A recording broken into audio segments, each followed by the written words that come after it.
What does Omega mean to you?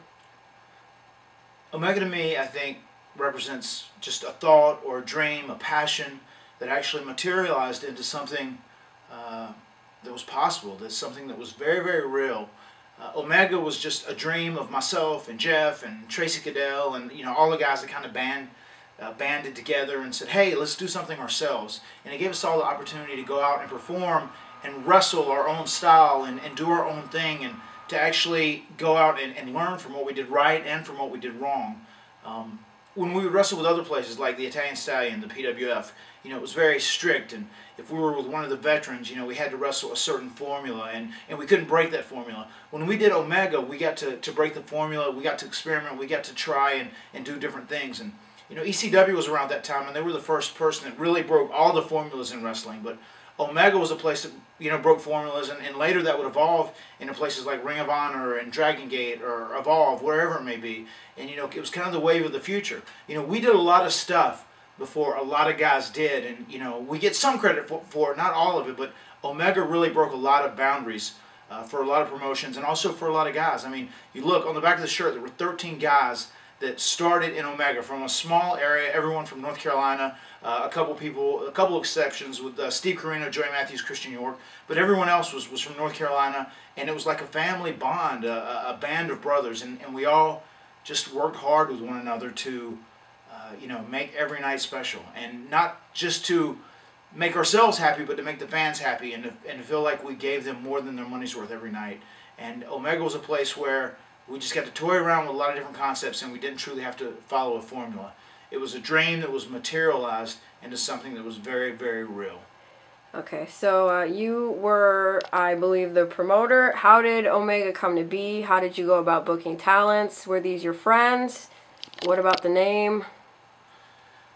The name of Omega actually came to me in a dream one night. I was trying to come up with something real catchy and creative. We'd had different names for the promotion before. We were the ECWF, East Coast Wrestling Federation originally, and we had someone came in and invested money, and it became the New Frontier Wrestling Alliance for a little bit, NFWA. But then once it was just myself, and I had an investor, Thomas Simpson. He was the guy that kind of helped us out from a financial aspect.